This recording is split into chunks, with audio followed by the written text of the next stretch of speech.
Bora!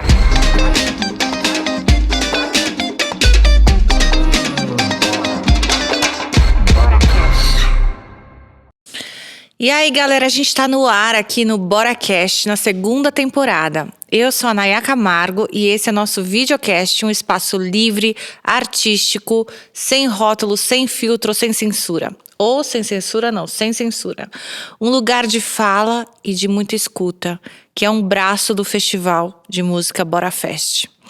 Assim como na primeira temporada, essa segunda recebe pessoas incríveis do meio artístico que tem muito a compartilhar sobre arte, aspectos sociais, profissionais e pessoais. Para você acompanhar tudo, se inscreva aqui no canal e siga a gente nas redes sociais. O link está na descrição, por aqui. E o convidado de hoje, que eu estou apresentando, é o Rodrigo Campos, que é cantor, compositor, violinista. Violinista? Violonista. Violonista. Eu queria ser violinista, mas eu falei tive a violinista, chance. que foda, né? Que cavaquinista e percussionista brasileiro. Nascido em Conchas, foi criado em São Paulo, na Zona Leste. Iniciou o seu contato com o samba em São Mateus, frequenta a roda de samba desde criança e aos 9 anos começou a tocar pandeiro. Acumulou várias parcerias e trabalhos. Bem-vindo, Rodrigo. Opa, é um obrigado. prazer estar aqui com você. A honra é toda minha, o prazer é todo meu. Como a nossa primeira pergunta aqui no BoraCast é: quem é você? Descreva você com as suas próprias palavras, como você quer ser compreendido aqui no videocast.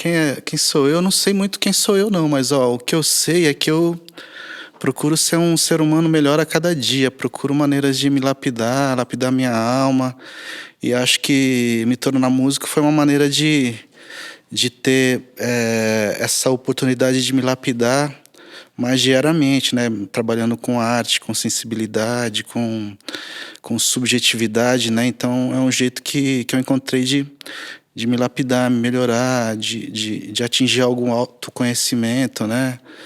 Então acho que é isso, acho que é uma pessoa em busca do autoconhecimento, né? De se conhecer melhor, de viver uma vida melhor, mais leve, mais saudável, principalmente mentalmente, né? Psicologicamente, acho que é isso. Tô nesse caminho aí. Legal. E como é que nasceu o compositor dentro de você e no mundo? O compositor, assim, no sentido cronológico, eu fiz a minha música primeira música aos 12 anos de idade. Foi um sambinha, assim, eu sou Sempre samba? Eu compus várias músicas nesses anos todos, e acho que a matriz sempre é o samba, mesmo que o gênero não se dê para identificar exatamente assim, porque o arranjo mudou aqui e acolá, mas a raiz é sempre o samba, né? Então a primeira que eu compus foi aos 12 anos e no cavaquinho, né? Eu comecei a tocar cavaquinho aos 12 anos, e quando eu peguei já os primeiros acordes, já quis compor alguma coisinha. Então, cronologicamente foi aos 12 anos que eu compus a primeira música, né? Mas aí são anos de lapidação para você atingir um estado em que você já tem alguma identidade musical, né? Alguma assinatura como compositor, né? Então eu passei a considerar minhas primeiras músicas já com 20 e poucos anos e tal. Essa dos 12 anos você não trabalhou depois com... Não trabalhei, foram músicas que foram uma espécie de estudo, assim, né? Eu compus cerca de 100 músicas até os 20 e poucos anos, aí depois eu comecei a... Mas você percebeu, com 12 anos, foi um lugar que você entendeu que esse era o seu lugar? Eu entendi que era um lugar que me fazia muito bem, esse lugar da criação, que me trazia um certo aconchego, um lugar mais confortável de viver, assim. Eu identifiquei logo cedo isso, assim, que a música me dava um lugar no mundo, assim mesmo, né? Como ser humano. E na forma de canção? Na forma de canção. Eu compunha sambas, né? Principalmente tinha um grupo de samba em São Mateus. São Mateus é um bairro aqui em São Paulo, não sei se você conhece, Zona Leste, né? É um bairro que tem muito samba, né? Muitos bambas vieram de São Mateus, né? Quinteto em Branco e Preto é um grupo muito conhecido, que acabou hoje em dia, mas foi um grupo muito famoso em São Paulo. E eles tinham uma roda, e como eles acompanhavam muitos artistas famosos, tipo Bete Carvalho, Ney Lopes, Luiz Carlos da Vila, então os artistas iam para São Mateus, para as rodas de samba de São Mateus. Então eu tive o privilégio de crescer em meio a esse tipo de roda de samba, com bambas mesmo assim, né, de São Paulo e do Rio de Janeiro. Então São Mateus acabou virando um celeiro de Nossa, sambistas. bamba é uma palavra bem, assim, nichada, né? Bamba?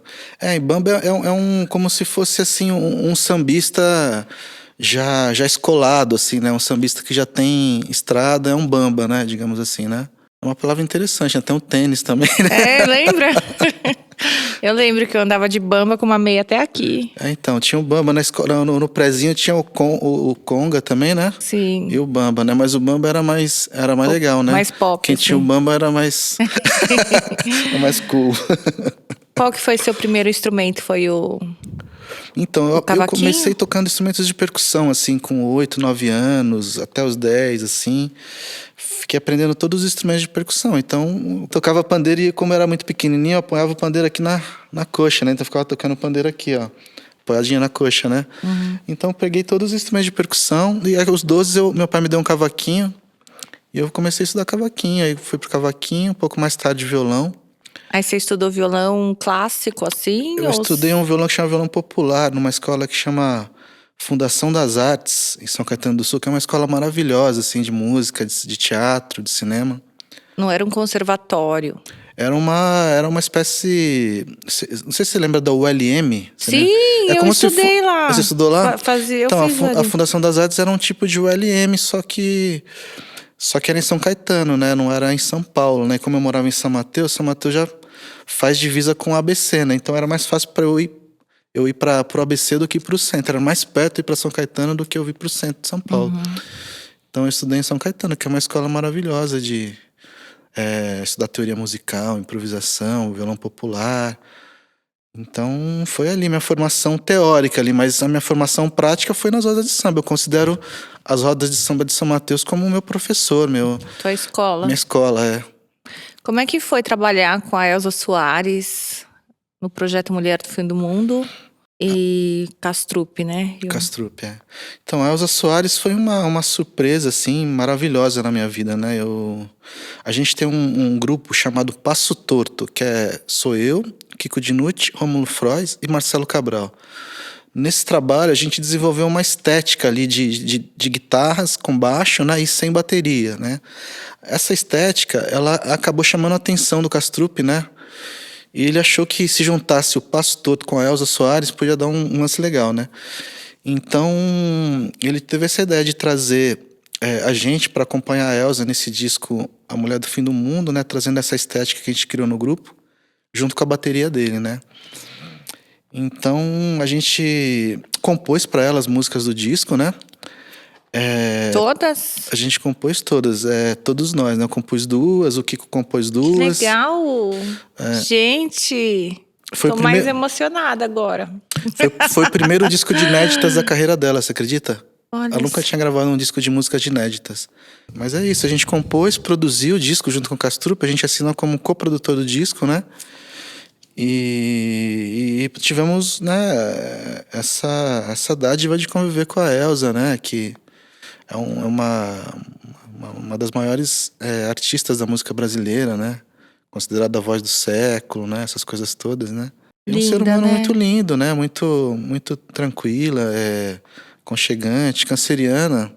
A gente estava falando mal de canceriano lá atrás, mas as cancerianas são legais.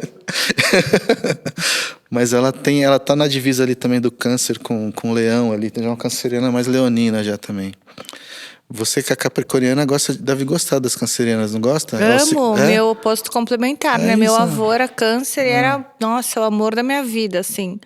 Eu acho que às vezes alma gêmea, sei lá, outra parte, às vezes não é sexual, né? Não precisa ser o seu parceiro sexual. Às vezes pode ser um filho, um amigo, um irmão.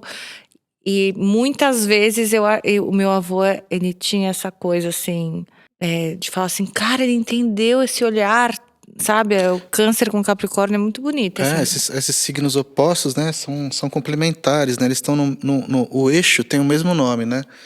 Então, Câncer Capricórnio está no eixo da tradição, né? É um nome mais simplório, assim, digamos, para resumir um pouco o eixo, assim, né? Mas então é como se cada um tratasse desse assunto à sua maneira, né? Então, Nossa, e tem canceriano tudo a ver com a minha relação com ele, a tradição. é uma tradição. A gente percebe, Rodrigo, que você tem um cuidado com a identidade visual do seu trabalho também, né? Como é que é isso? É elaborado por você? Por que que você tem esse apego?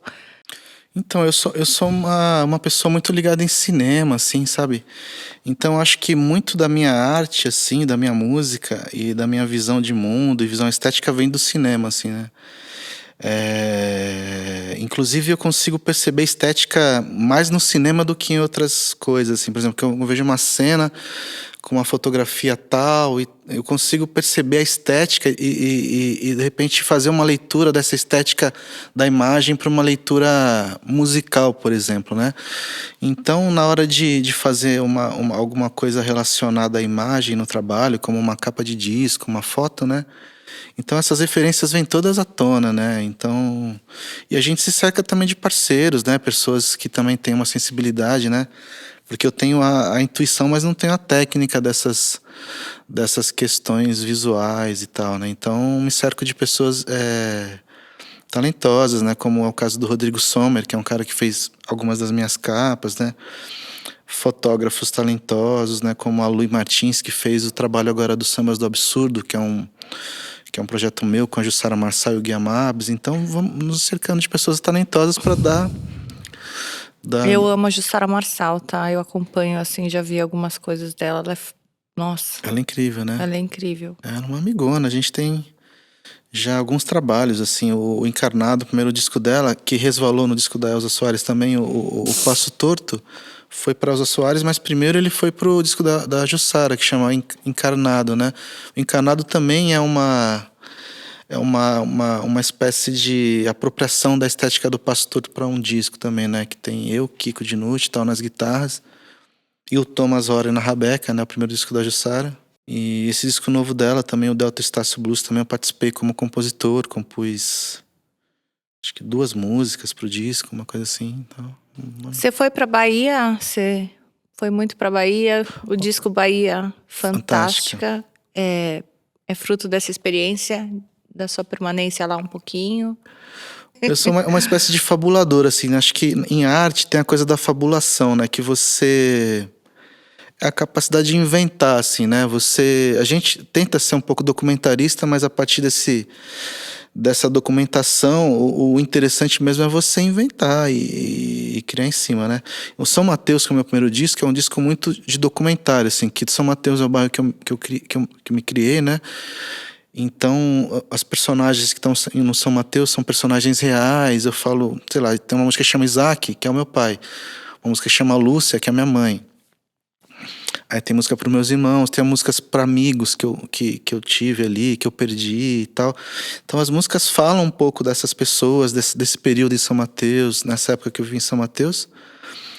E então é um disco bem, bem documental, assim. A partir do Bahia Fantástica, eu tive um desejo de dar um passo adiante em se tratando da estética composicional. Então, eu parti assim de uma sensação mais do que de uma documentação de algo, uma observação de algo.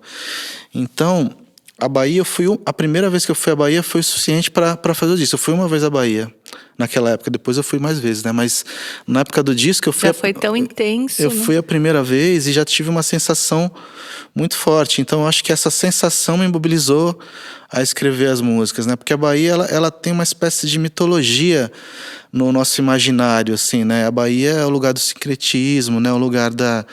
É o primeiro lugar que foi a primeira capital, né, onde os portugueses chegaram. Então tem uma mistura muito grande ali de tradições, de culturas, de religiões. Então é um caldeirão muito especial assim mesmo, né? Então quando você chega na Bahia você percebe um pouco essa sensação, né, que já está na música. Quem gosta de música, por exemplo, conhece a Bahia muito antes de ir à Bahia, né? Dorival Caymmi, por exemplo, né?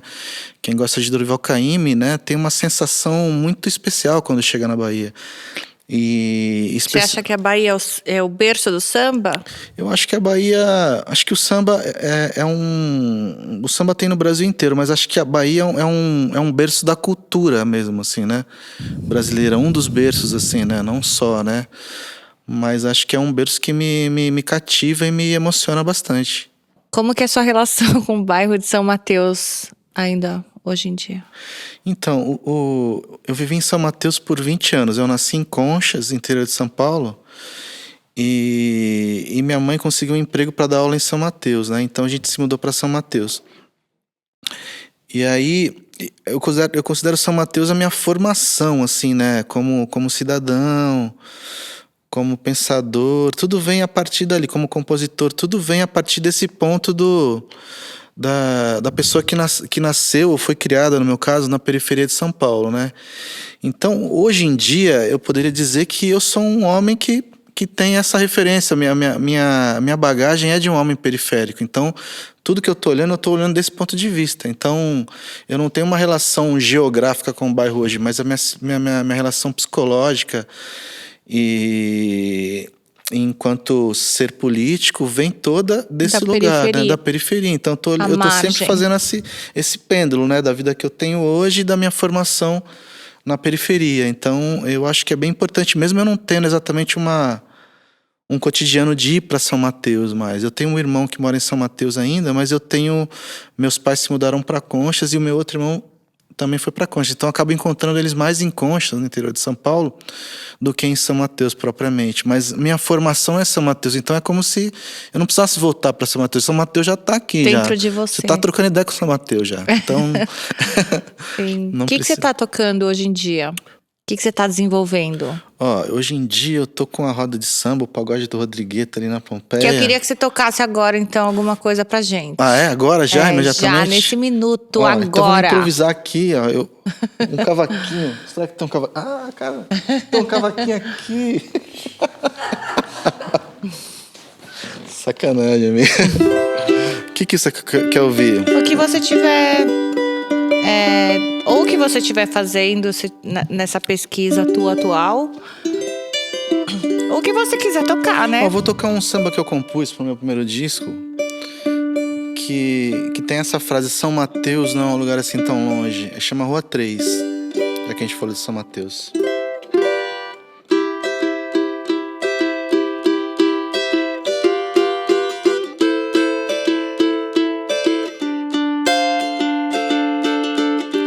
Ele não sabia como explicar. Tinha 30 anos, de repente ali era o Gurufim do Mané da 3, ex-vizinho de portão. Já fazia tempo, não voltava ali.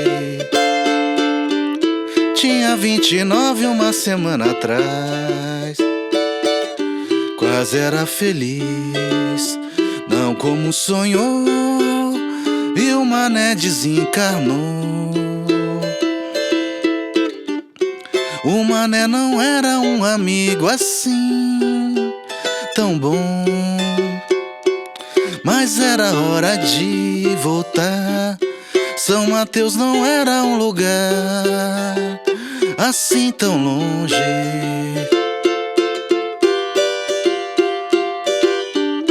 Encontrou Jadir durante o ritual, perguntou da crise da Maria Inês. Crislaine casou e a Maria Inês se formou em nutrição. Menina prosa, corpo escultural, linda e geniosa Maria Inês. A primeira vez e o primeiro amor, todos dois na Rua 3. O Mané não era um amigo assim tão bom, mas era hora de voltar. São Mateus não era um lugar assim tão longe.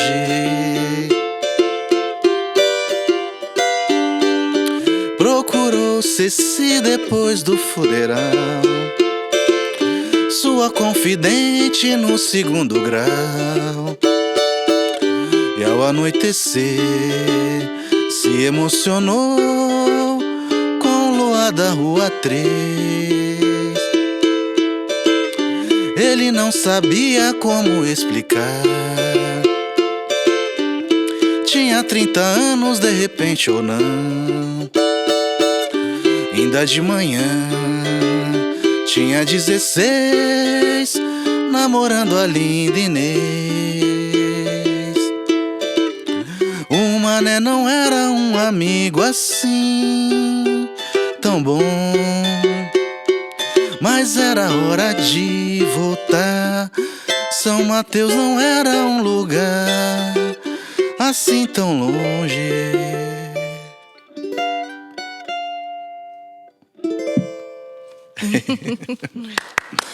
Isso aí. Muito bom! Essa Rua 3 existe mesmo. Essa Rua O 3 Mané. existe. São todos personagens reais, só que com outros nomes, assim. Então, e pra você ver, eu tinha 30 anos, agora eu tenho 45. Então, imagina, um jovem de 29 anos já todo perplexo ali, né? Achando que tava velho aos 30 anos, né?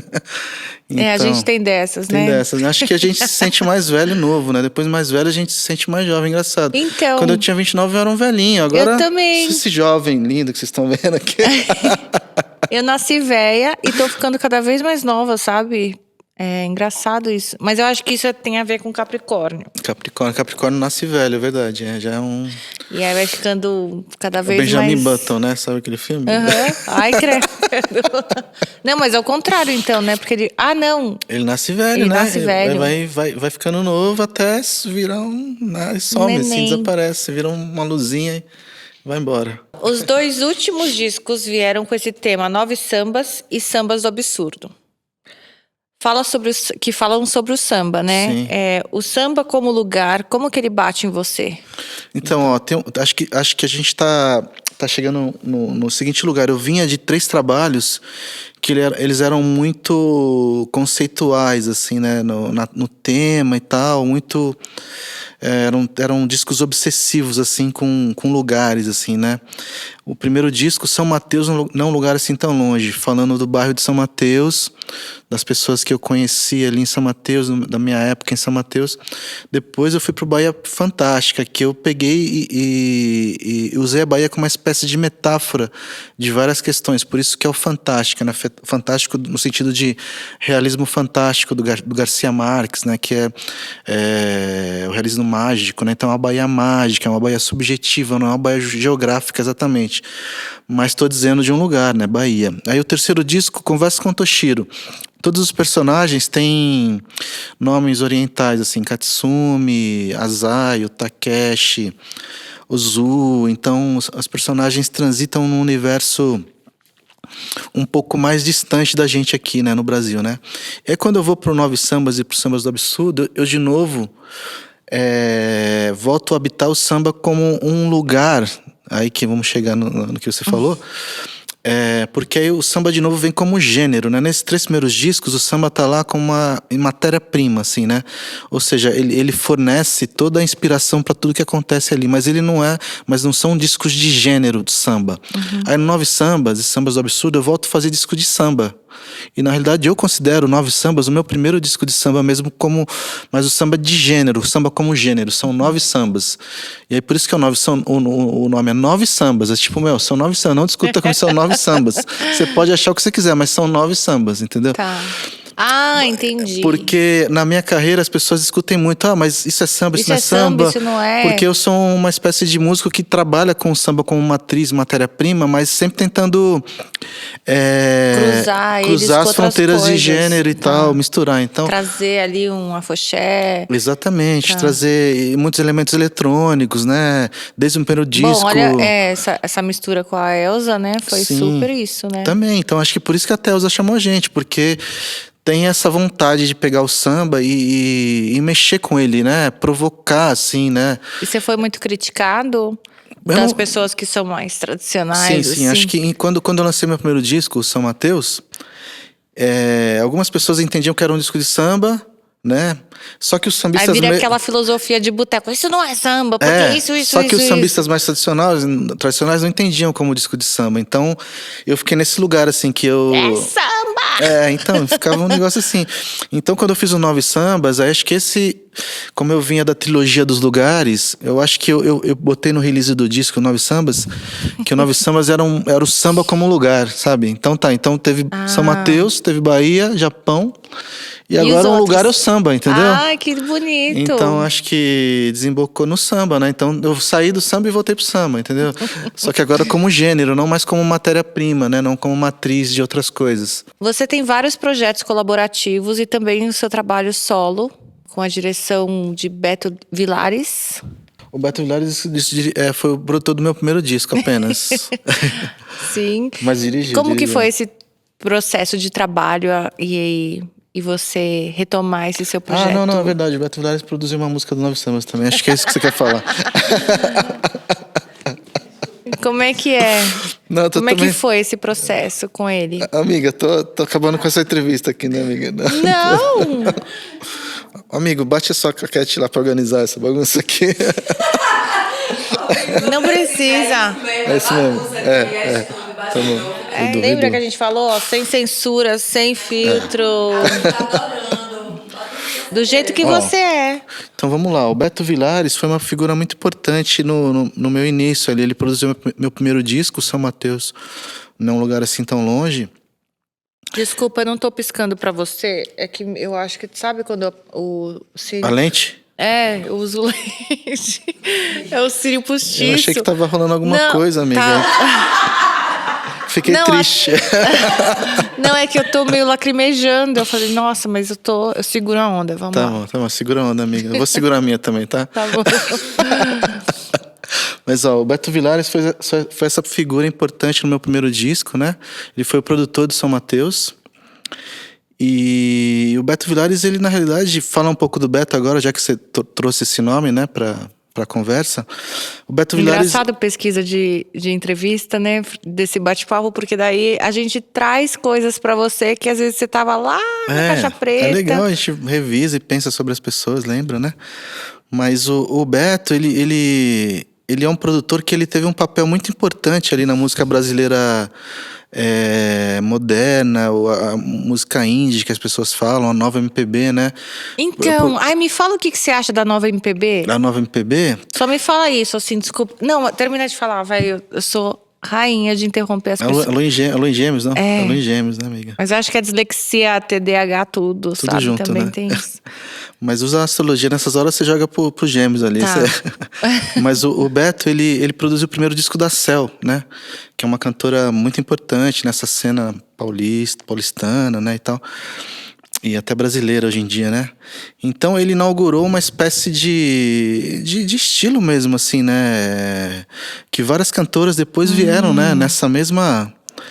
Toada, procurando essa mesma estética que o Beto trouxe, né? Então, e o Beto era um cara que veio do cinema, né? Ele fazia as trilhas de cinema, ele tinha uma produtora junto com o Antônio Pinto. Antônio Pinto é um cara importante também, um produtor, compositor. Ele compôs a trilha do Central do Brasil, do Cidade de Deus. Né?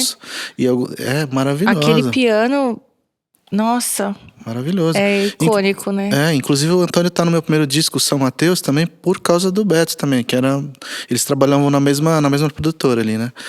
Então, acho que o Beto, ele trouxe um frescor pra música brasileira, né? No começo dos 2000 ali e tal, junto com a Cel, né? Uhum. E aí eu tive a sorte de ele aceitar de produzir meu primeiro disco, né? O São Mateus. E depois, muito mais tarde, no meu quarto disco, o Nove Sambas, o Beto produziu de novo uma faixa, né? Então a gente teve chance de trabalhar junto de novo, de novo numa faixa, numa música. Mas o Beto é uma figura importantíssima, assim, né, pra música brasileira, na minha opinião, assim. É um dos grandes produtores brasileiros, assim, a partir do século XXI ali, ele marcou, junto com outros, né, como o Bid, né, como o Cassim. Você tem alguns produtores que realmente fizeram escola ali, né, que trouxeram uma nova uma nova estética para música brasileira, né? Que a galera chamou de nova MPB ou música... Fala ou música... sobre isso, por favor. Por mim. A nova MPB... Assim, como é que você enxerga a nova MPB, se você pudesse definir, hoje em dia, você fala? Acho que esse termo, ele já tá um pouco velho. A nova MPB, esse termo já tá velho, né? Acho que essa nova MPB, ela já tem 20 anos esse termo, né? Hoje em dia, a nova MPB, assim, o que é MPB? O que é música popular brasileira, pois né? Pois essa é uma grande que é questão isso, né? pra Acho mim. que essa sigla fazia sentido quando a música popular brasileira era um gênero em que algumas poucas pessoas tinham o poder de ostentar isso, né? Por exemplo, Caetano Veloso, Chico Buarque, Gilberto Gil, na época das grandes gravadoras. Então essas pessoas, elas detinham toda a palavra, né? O que essas pessoas gravavam eram o que era a música brasileira, né? E quem eles apresentavam, eles validavam essas pessoas também, né? Exatamente. Hoje em dia, a música brasileira não é mais feita nas grandes gravadoras, né? As gravadoras observam o que está acontecendo e trazem para elas. Se o cara já tem demanda, exatamente. Aí eles... Então, o que é a nova MPB? Tem música acontecendo de todo jeito, de todos os estilos. O que é MPB? MPB é um tema um pouco classista até, né? Bossa nova, MPB, é um pouco... São termos elitistas, assim, né? Então eles não dão conta mais de classificar a música brasileira, na minha opinião, né? É porque a música brasileira hoje em dia é inclassificável, né? Você tem o funk de BH, você tem o que acontece em São Paulo, você tem todas essas bandas indie, o rock, tudo, e pessoas lá do Pará, né? De todos os lugares do Brasil fazendo música. Como que você vai classificar todas essas pessoas numa sigla, assim, nova MPB, né? Então hoje em dia é muito mais complexo você querer classificar, você querer rotular e colocar em prateleiras, né? A gente, então, não deve denominar. Eu acho que a coisa do gênero, de classificar como porque tem um essa estilo... coisa pop que eu morro de medo, mas que eu acho que a gente já ficou isso mesmo. Meio Bollywood, sabe? A nova MPB, você diz? Não a nova... Ai, não sei, porque eu também não sei separar, é isso. Sim. Mas ficar tudo muito pasteurizado, ter essa coisa que é pop, então, que é pra tocar em qualquer lugar, não sei o quê. Então, o pop, ele sempre existiu, né? Acho que ele é a música de mercado, assim, né? Então... Porque isso está sendo chamado de nova MPB também, isso tá né? sendo chamado... entendi. Então, essa que é a Entendeu? pergunta. Então, né? aí fica um lugar que você fala... Então, não entendi o que é nova MPB, sabe? Eu acho que a nova MPB, ela esse tema não abrange mais a pluralidade da música brasileira, a realidade né? atual. Ela não abrange, né? A música pop, o que é música pop também? Música pop, você não determina se uma música é pop ou não. A música, ela vai dizer se ela é pop ou não. Se eu fizer uma música hoje aqui... Não, mas, por exemplo, quem quer alcançar grandes massas, tipo... tá. É o cara que vai fazer música pop pra fazer um show pra 30 mil pessoas, entendeu? Ele faz meio um jingle, sim, né? Sim. Ele não faz... Às vezes ele nem tava pensando... Nossa, aquela hora eu olhei no travesseiro, eu lembrei daquela pessoa, deixa eu escrever... Não, sim. Não. Nossa, olha que palavra que tá falando mais. Estão falando mais... Sim. Tô ligado, sei lá, qualquer coisa. Sim, aí o cara faz um jingle, né? Entendi. Mas assim, eu entendo a sua pergunta e a sua preocupação, mas eu acho que até isso é difícil de fazer, assim. Tipo, se eu quisesse fazer uma música assim, por exemplo, eu não conseguiria, assim. Tipo, vou fazer uma música... Não é porque eu não... Um chiclete, vamos fazer um hit. Não, tem que saber fazer também, sabe? Então, eu acho mas que não tem essas casas de compositores, por exemplo, pra música sertaneja? Eu acho, mas eles sabem fazer aquilo, então, eles fazem bem aquilo. É isso. Mas eles têm um propósito, acho que é uma música pro mercado, assim, eles também têm a função dele. Acho que é importante eles existirem tanto quanto existi eu fazendo meu samba mais esquisito e tal, né? Então, acho que são coisas diferentes, mas assim, eles né? são MPB, a nova MPB? Eles não são, mas... a nova MPB, sabe o que eu acho que é a nova MPB? Eu fico lembrando do Zé Cabaleiro, do Lenine, pra você ver, a nova MPB já é dessa época aí, anos 90, né? Não é ali, ó. A editora falou aqui, ó. É o que hoje, então? Eu acho que a música brasileira está num processo ainda hoje em dia, de entender, assim, como a gente vai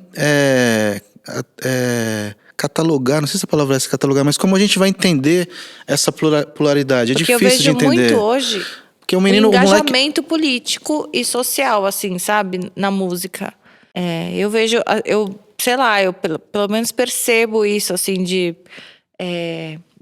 dessa realidade fluida sexual, né? Sim, também. Então eu vejo, assim, que parece que isso é a nova MPB hoje. Sim, sim.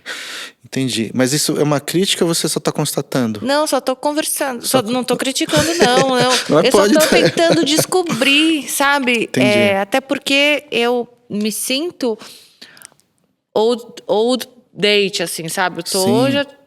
Eu já tô totalmente A gente é fora. a gente é geração X, né, amiga? Geração X. Os milênios que sabem essas coisas aí, né? Exato.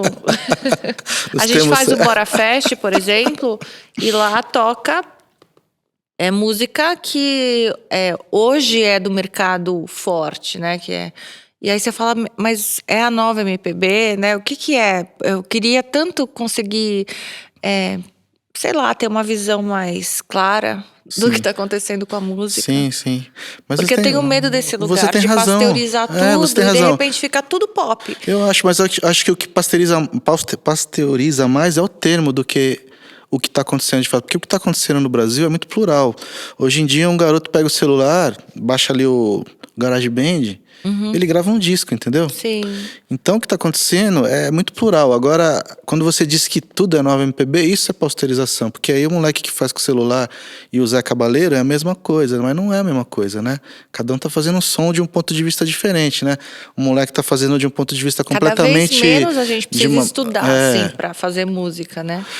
Não sei se estudar, mas o tipo de estudo tradicional não precisa mais. Acho que o cara, ele pode se dedicar a entender daquele programa. Ele precisa entender aquele programa também. Como é que eu tiro o som? Como é que são os timbres aqui do GarageBand? Como é que é o sample? Você viu um documentário de um cara que eu não lembro o nome dele, que eu sou péssima, mas ele tinha um programa de televisão na TV Cultura.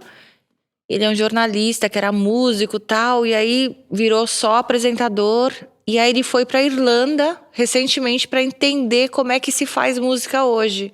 Aí o cara pegou o celular e falou assim, essa aqui é a banda, sei lá, o Beatles. Ele falou, banda? Eu faço música aqui. Eu não quero banda. Isso é interessante também, né? Tanto um cara que tá numa gravadora, que tem lá o estúdio da Warner pra trazer a orquestra, quanto uma menina que tem um celularzinho ali que faz lá um beat, eu sou MC tal, e agora minha música é essa. A realidade tá muito pulverizada, então, e como é que a gente né? faz pra classificar isso? É muito diverso, né? E é bonito de sacar, né? Então acho que a gente precisa, talvez, aprender a desconstruir essa ideia de que a gente precisa colocar as coisas. E a gravadora também isso, não... Eu sou capricorniana, eu quero entender, Você é estrutura, amiga. Você é Capricórnio, é casa 10 ali. Você tá na casa das instituições ali, sabe? Então, pra você... Que é um boring, cara. E minha lua em Gêmeos quebra tudo isso. Então, é só eu capricorniana, ali, né? eu crio mamãe, papai, casinha, tudo bonitinho, bem fixo, rígido. Aí meu Gêmeos e Aquário quebram tudo isso. Aquário, principalmente. Aquário é muito visionário. Aí eu começo tá tudo frente. de novo. Então, pra não fazer isso mais, eu já entendi que minha casa tem que ser muito estruturada, muito segura, com piso bom, porque capricorniano gosta de conforto, de coisa boa, mas com televisão muitas grande, janelas. né? O projetor, amiga. Qual que Muitas você tem? janelas, muitas portas, porque eu tenho que... Entendeu? A Rita Lee tem esse mesmo... É parecida comigo Ela nesse é Capricórnio sentido. também, Ela é Capricórnio, tem Aquário, tem... E ela tem uma carreira...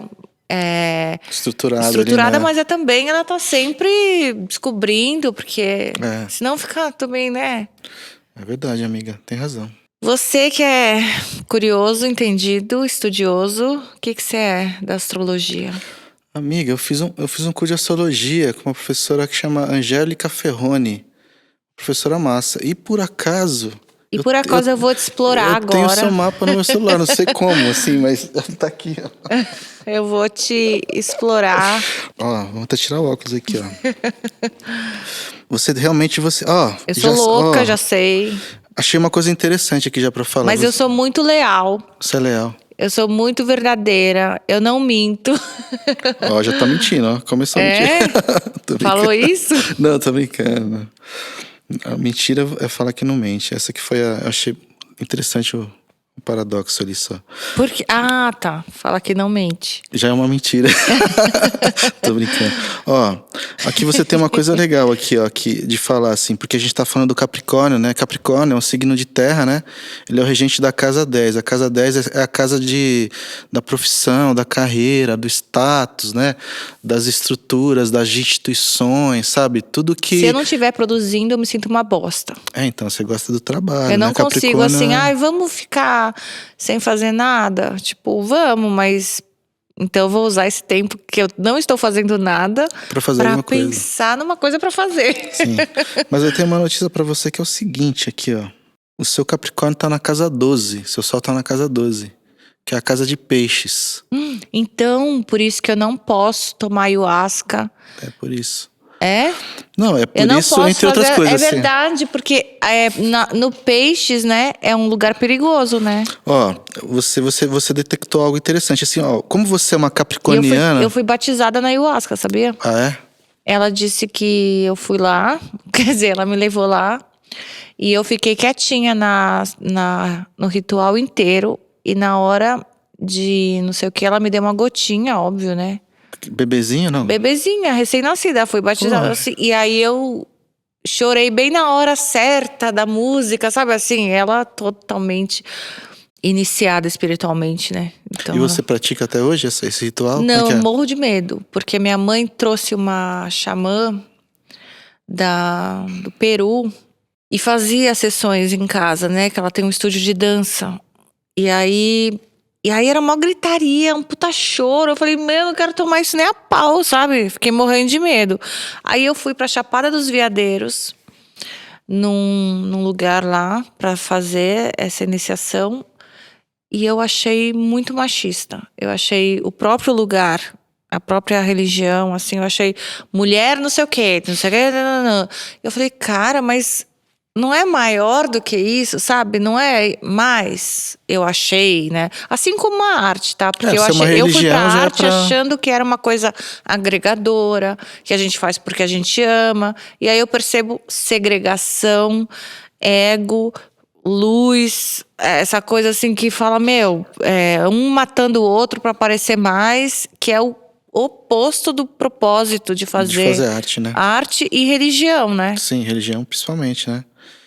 Mas você tem razão, em todos os lugares a gente precisa se cuidar. A gente Mas acha fala que desse negócio de peixes, não sei o que, Então, 12. você tem algumas Desculpa. coisas na casa 12 aqui, ó. Você tem o Sol, e o seu Sol é em conjunção com Marte. E você E é tam- bom isso? O Marte, ele é o regente de Áries. O Marte é ação, né? Tem a ver com Comunicação. fazer. Não, Não? o Marte não. Não é Mercúrio é a comunicação. Mas Mercúrio também tá na casa 12 em Capricórnio. Então você tem esses três planetas: Mercúrio, Sol e Marte em Capricórnio, né? Você tem bastante coisa em Capricórnio. Nossa. Só que como você tá Que na casa peso. 12, é como se você tivesse também um subtom pisciano nesse Capricórnio. Não um Capricórnio tão rígido quanto os Capricórnios mais clássicos que caem em casa de terra. Você está numa casa de água e na casa de peixes. Então talvez esse Capricórnio mais artístico seja justamente por você estar numa casa de peixes também, Que é né? lúdico, né? Que peixes são as aberturas, Só que né? peixes é muito perigoso. Porque a gente escuta uma história triste, você já compra a história triste, já quer ajudar, sabe assim? Sim, peixes tem uma coisa de doação mesmo, né? E de fusional. Ele é fusional, né? Ele não consegue muito bem se separar das energias, né? Se mistura muito, né? Com as energias do outro. Não tem muita forma o peixes, né? Eu tenho muita empatia, muita. Por exemplo, meu pai é baiano e minha mãe é paranaense. Se você começar a falar com sotaque soteropolitano, eu já daqui já tô falando, entendeu? Eu tenho uma Já empatia pega, muito total. foda, sabe? É muito louca, assim. Pois é, então você tem esse Capricórnio pisciano, subtom pisciano aqui. E fora isso você tem a Lua em Gêmeos também. A Lua em Gêmeos tá aqui na casa 5, que é a casa de Leão, né? Então você tem uma Lua também leonina, assim, né? É? Perigosa, hein, essa Lua, hein? Nossa, minha mãe é leonina, a gente era... É que eu não me dava muito bem, assim, em algumas questões com a minha mãe, porque leonino nunca admite que tá errado. E eu sou o oposto, eu sempre falo assim, desculpa. Tipo, se a pessoa me mostra que eu tô errada, eu aceito, tá tudo bem. Então, é isso, porque você também tem um Capricórnio é assim, Capricórnio também tem uma coisa muito assim, Eu tenho de que certo ver. ou errado, assim, né? Isso. Então tá, Ai, se eu tô muito. errado, eu tô errado. Então, Isso, é. desculpa. Se eu tô certo, não vem me encher o saco, né? Libra tem muito difícil comigo, às vezes. Você é o quê? Soares. Ah, tá. Não, é porque não é. Não, é porque a gente tava brincando, mas por quê? Porque Libra, mesmo que ele sabe quem tá certo e quem tá errado, ele quer que tudo fique bem. E eu falo assim, tudo diplomata bem, ali, né? vamos todos ficar bem. Mas eu te amo, mas você tá errado. Entendeu? Sabe assim? Sei não. Super Libra tem uma coisa de diplomacia, né? Ele quer. Ele é Que um. é irritante às vezes, né? Tipo, tudo fica passando pano, mano. E Exatamente. aí? É. E aí você tem a Vênus em Sagitário, amiga. É a Sou Vênus. A Vênus bagunceira, hein? fogueteira. Várias coisas, amiga. Ascendente Aquário. Um mapa bonito aqui. Uma hora vamos falar dele com mais Vamos, com propriedade certeza, aqui. tomar esse café aí. Pronto. Isso aí. Compor ou cantar? Compor. Cavaquinho ou violão? Cavaquinho. Playlist ou álbum completo? Álbum completo. LeBron ou Kobe Bryant? Kobe Bryant. Cerveja com os amigos, em casa ou no boteco? Em casa e no boteco. Ele me enrolou. Gente, obrigada. Você quer passar algum recado, falar alguma coisa que eu não te perguntei, que você queira falar? Esse espaço é seu. Aproveita. Sempre que você tiver alguma novidade, pode voltar aqui sempre, né? Pra falar o que você quiser. Vou falar uma coisa pra Passar câmera uma da verdade ali, ó. mensagem. A lente da verdade, lembra? Ó, vamos nos preocupar com o tempo histórico, mas não esquecemos da condição humana.